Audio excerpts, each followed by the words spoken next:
or whatever it is.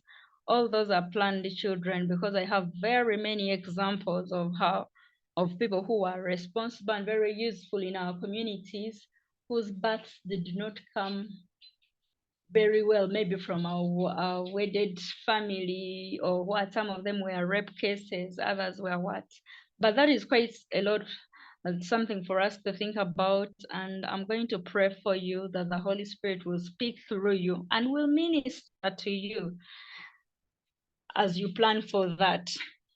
Otherwise, we have Counsel John has already reached. I had Dr. Ruiz that addressing him as apostle. I don't know about that, but probably.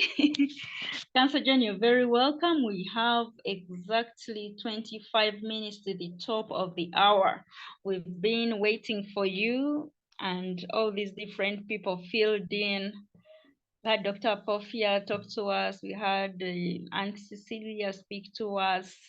And you found when Dr. Rueza was sharing how his week is and what he's going to be talking about. Now we have you to speak to us and give us tips about what? Anything about tips for faith-based organizations in regards to the law. Counsel John, you're very welcome. Can use a few minutes to introduce yourself, and then we dive into the discussion. Thank you very much. I happen to be in a very noisy place, but I don't know if you hear me well. Yes, we are hearing you very well, and we are seeing your screen being shared very well. Okay, thank you very much. We have a meeting here that has been going on. My apologies for, of course, logging in late. I was trying to get internet on this hill at the where we are here. But I'm very happy to share with you briefly, and I want to thank Dr. Daniel for the comments that he was giving in respect to when a child becomes a child. It's such an argument, but of course for us as Christians, we believe that a child is a child as long as they're in the womb of the mother, because the Bible says so. When you were in your mother's womb, I knew you and set you apart. So he sets us apart from the start. But we are sharing today in respect to the law and faith-based organizations. And I'm very happy to share some thoughts about this.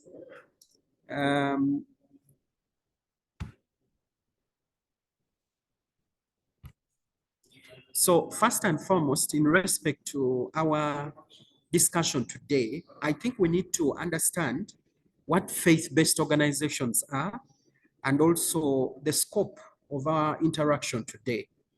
So first and foremost, faith-based organizations are organizations that are inspired by faith. Could be faith in Christ, or faith in the Prophet Muhammad, or faith in any other prophet. The Buddhists also have the people that they follow, the Hindus do. But faith-based institutions are institutions inspired by faith. And in this context, I would narrow my discussion to Christian organizations inspired by faith. But also, faith-based institutions are involved in activities of a religious nature. You could talk about churches, you could talk about mosques, you could talk about temples. They could be engaged in a series of different activities. And in respect to our discussion here, I'll basically talk about how faith-based organizations relate to the law, and then regulation of faith-based organizations and compliance and how they comply with the law.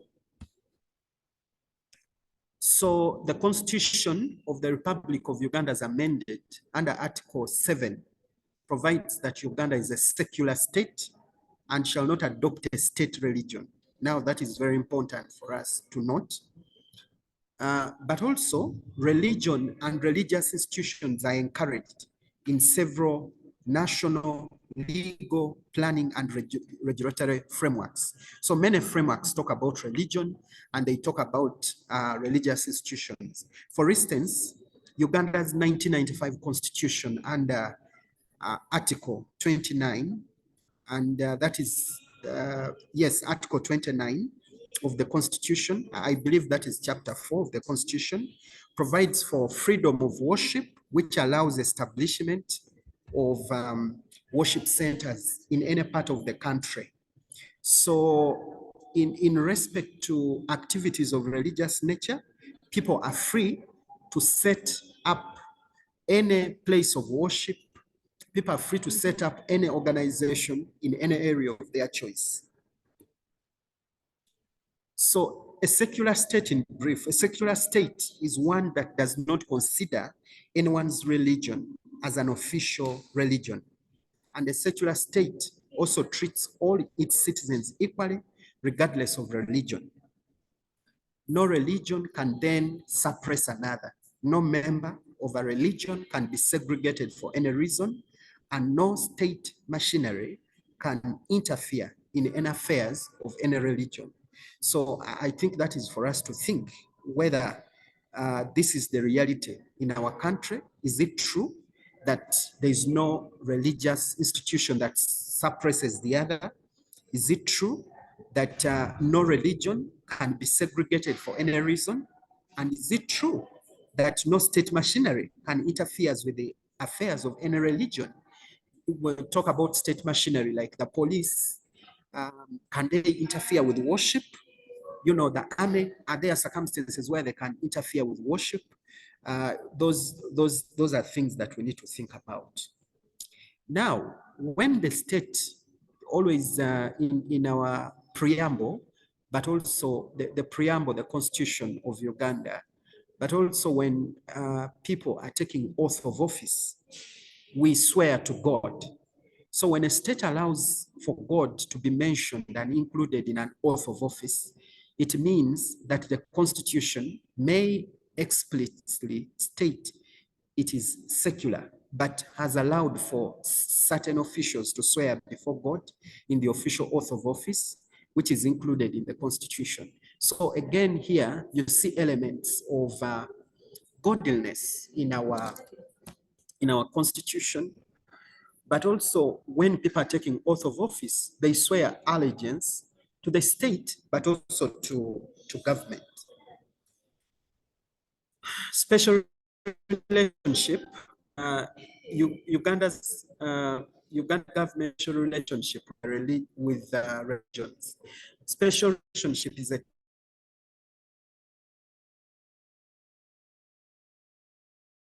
term often used legal environment relations between agreeable parties. Special relationship and religious institutions means that one constitution states that the state, but the constitution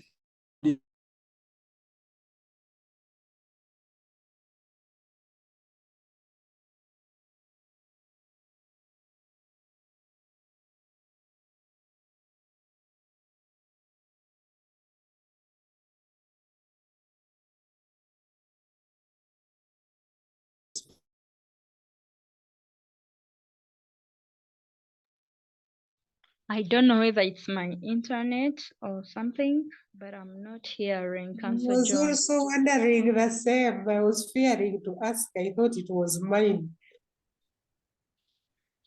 I think it's his because he has actually been gone off. Oh We dear. have lost him. Oh dear.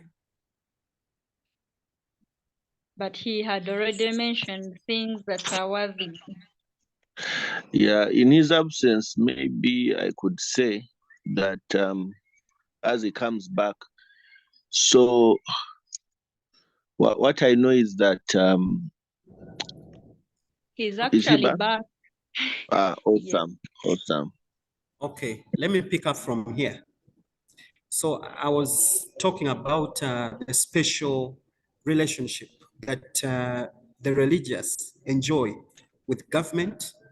One, I said they are acknowledged historically in terms of their influence, but also oftentimes we say our nation is founded on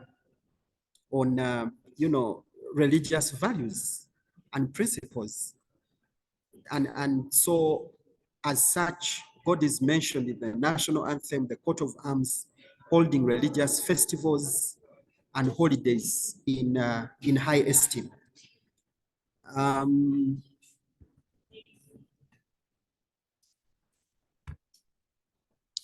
So when you look at the law, it gives some special recognition to some faith. For example, the Protestant or the Anglican Church has recognition under the archaic colonial legislation called the Church of Uganda Trustees Act of 1908, and it still silently exists. The only other religion that has recognition, albeit in a disguised form, is the Muslim religion through the Qadi courts, which are provided for under Article 129D. And the rest have no special recognition because they are not captured anywhere, either in legislations of parliament or in the grand norm, which is the constitution.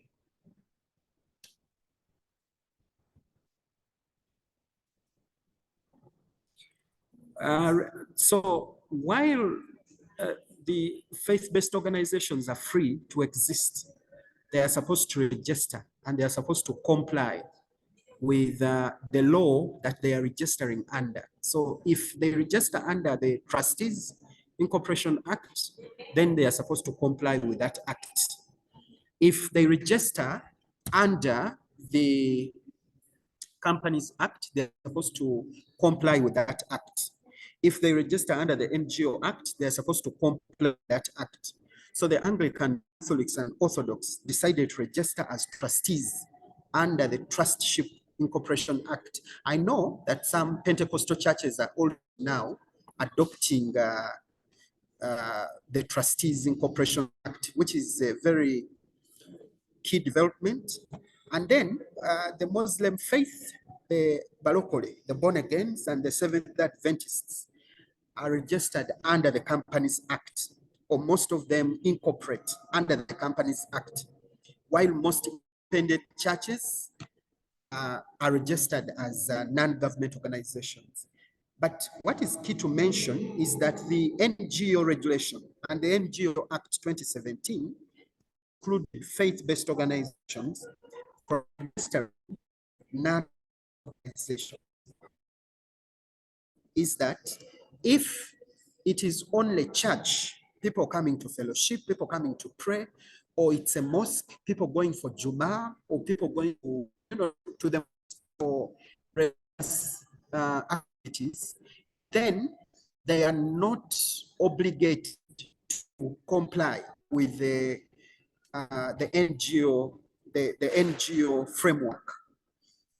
However, some churches are still registered under NGO, just like faith-based civil societies, like Uganda Christian Lawyers and all these other faith-based institutions like Caritas and others. They are registered under the Companies Act and the NGO Act. However, what is the legal?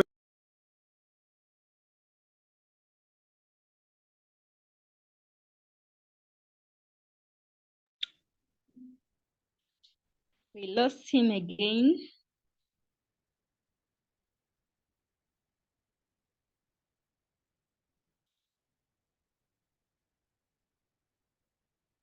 He's back.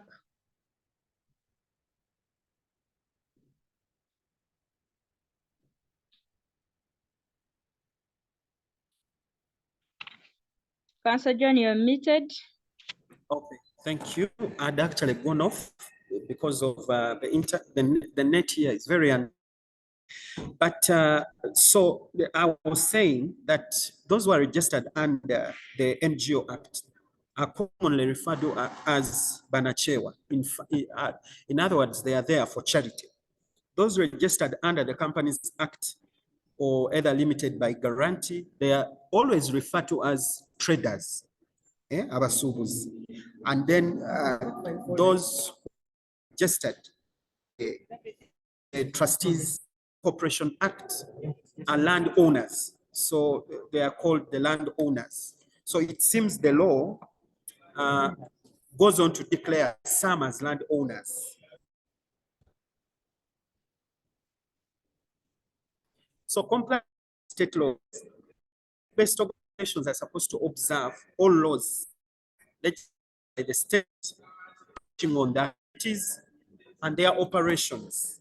Hence, faith-based organizations are supposed to comply with requirements for tax. So they are supposed to pay VAT if they buy any product for their institutions, they pay VAT.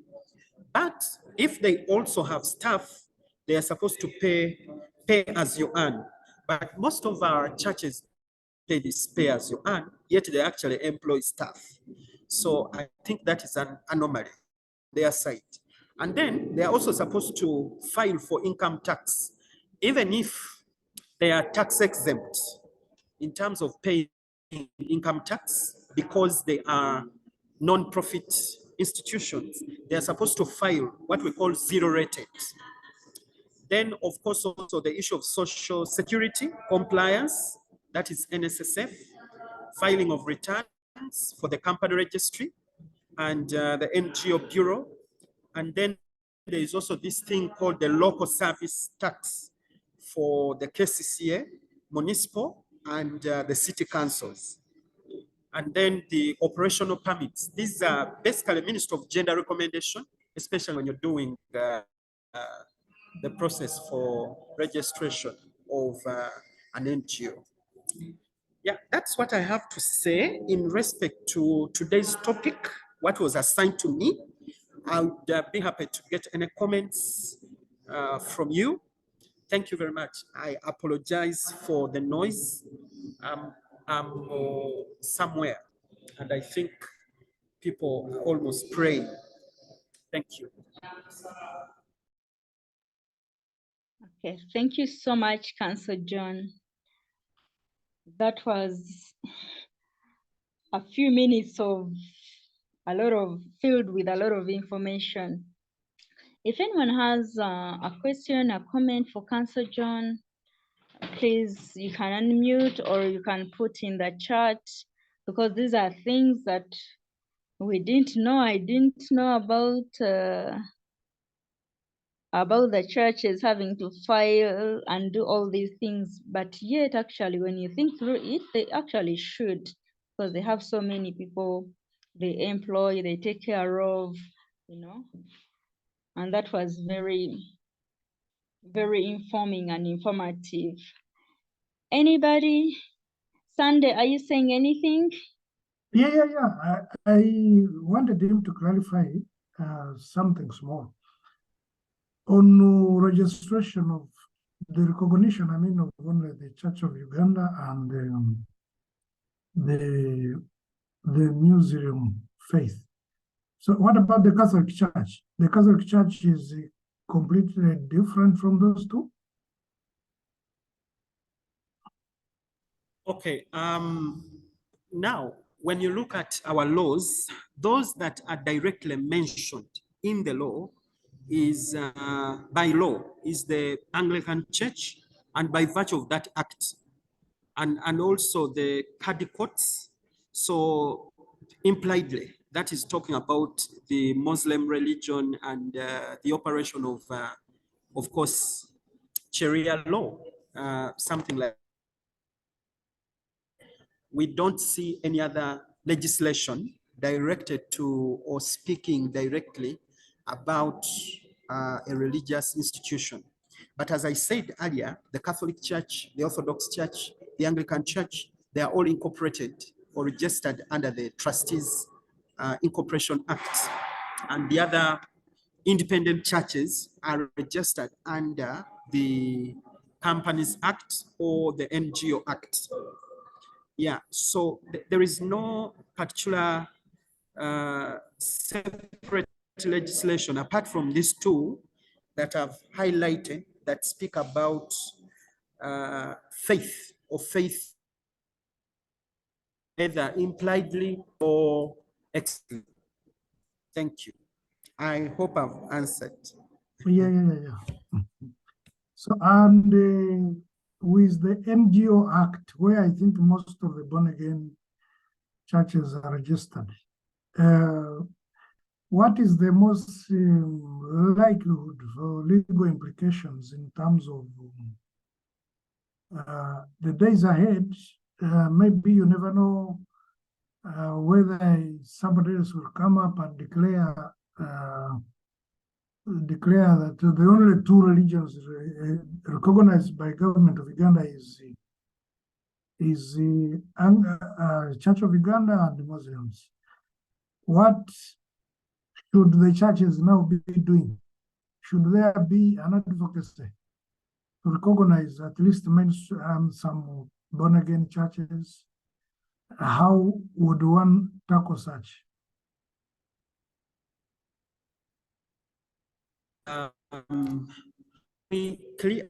There is need for a very clear faith-based policy does not seek religious institutions, but seeks to stream concerns the faith-based. For example, have a special home in ministry, because right now when you talk about the churches or religious institutions, they are probably in the Ministry of Ethics. However, there is no law that speaks to that. So when you talk about relationship between government or the state and religious institutions, there is no clear framework. But also, what we could discuss about is the effect of the NGO Act 2017 when it excluded faith-based organizations, and yet they are still churches registered as NGO. So what is the legal implication? Even after the act, there are still churches registered as NGOs.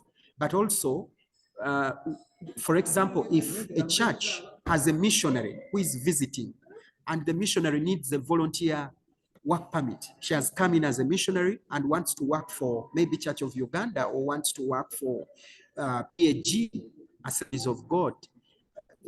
When you are applying for a work, supposed to provide NGO stuff like certificate of registration for NGO status. I don't know, so many things, but still NGO, and yet expressly we are not supposed to be an NGO. So these are things of policy that require, of course, more debate and dialogue with the state to ensure that while to bring up the FB institutions reject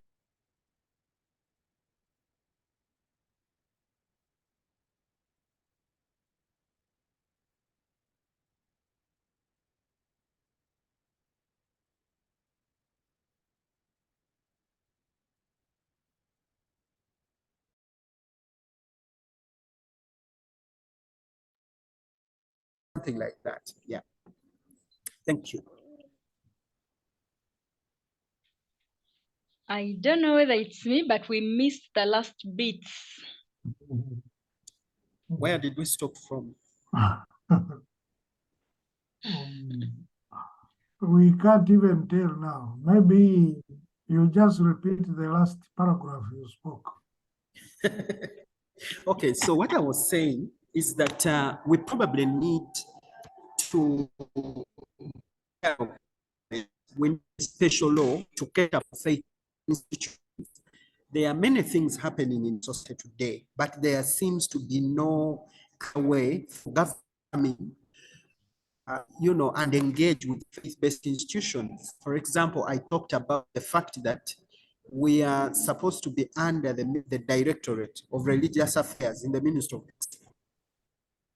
enable law to cement that relationship between us and, government or the Minister of Ethics.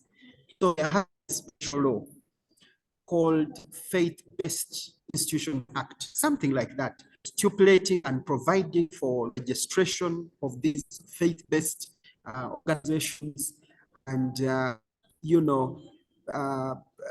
guiding on issues of licensing or registration and so on and so forth. Yeah. Thank you. Thank you very much, Counsel John, and thank you, Sunday, for asking that question that was able to make us get that elaborate explanation. Someone in the chat is saying, from Brie, thank you so much for the insightful presentation. And she goes on to say, are we able to get the presentation, please? Yes, you're able to get the presentation. One on YouTube, you go and search for TGIM, or you search for Dr. Ernest Tashobya Katwesje, or also you call the numbers on the flyer that was sent to you when you are being invited for this meeting.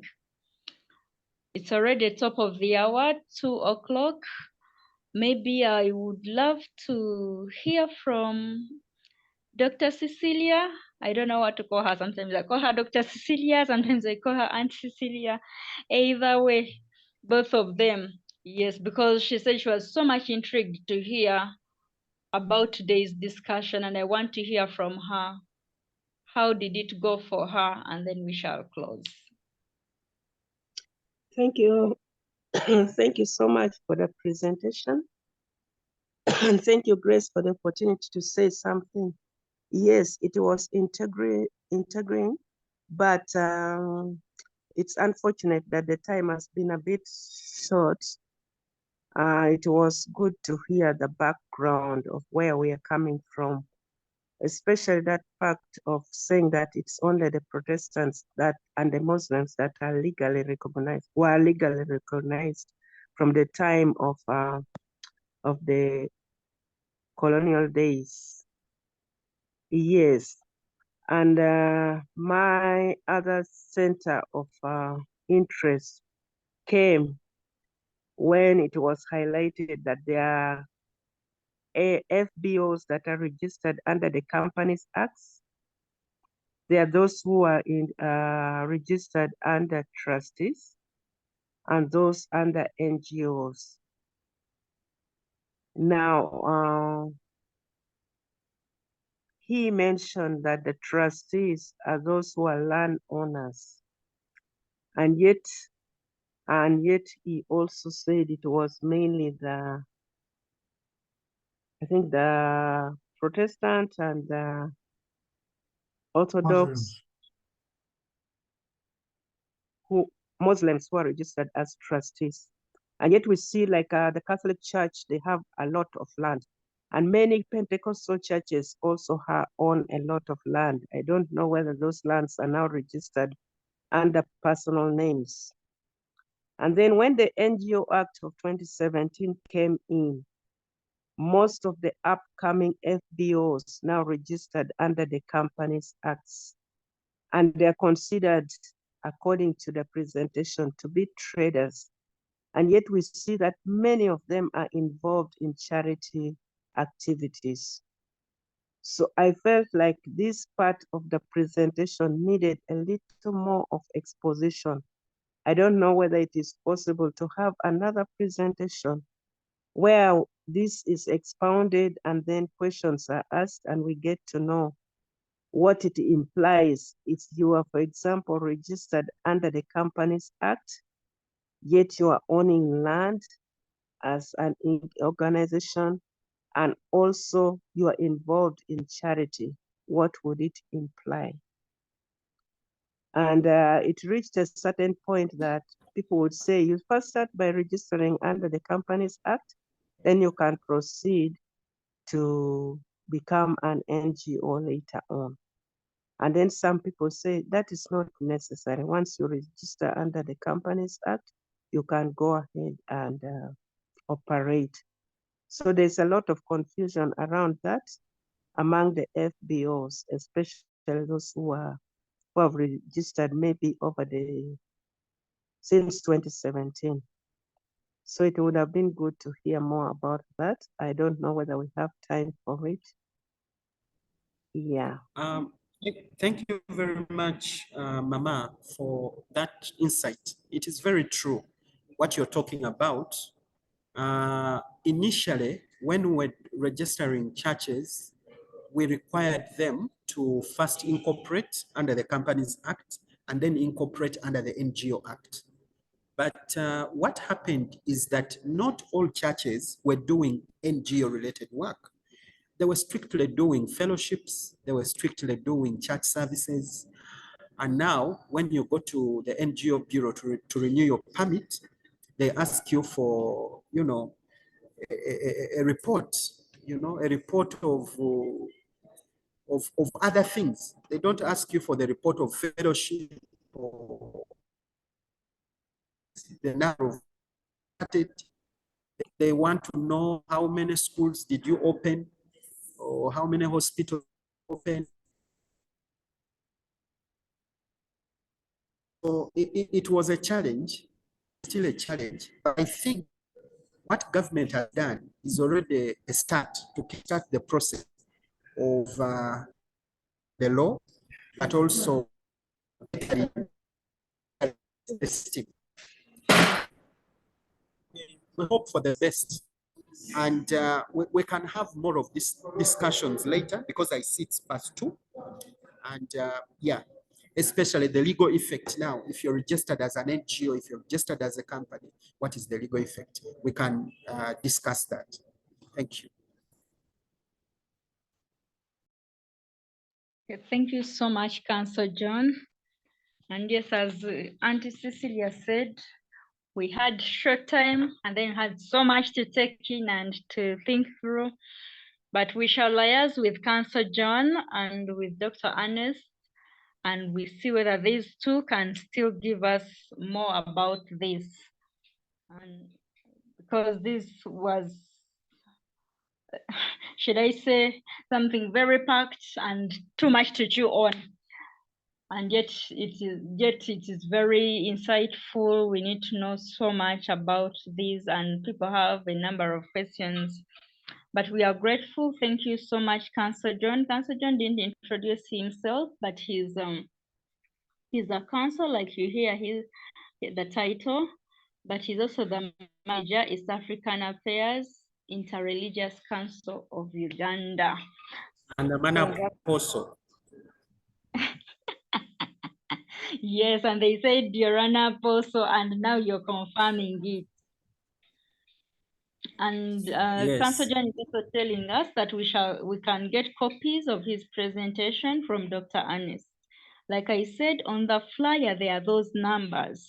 So you can easily get this presentation even on WhatsApp or on your email when you reach out to those numbers.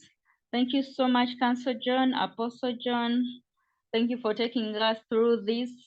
We are yet to communicate to the people whether we shall have you back, because we really need you to discuss this so well. Sorry about the internet.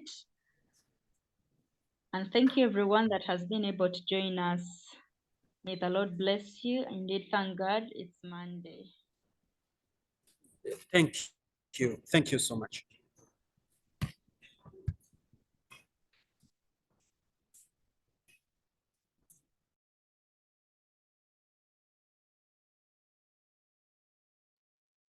Thank you, Chris.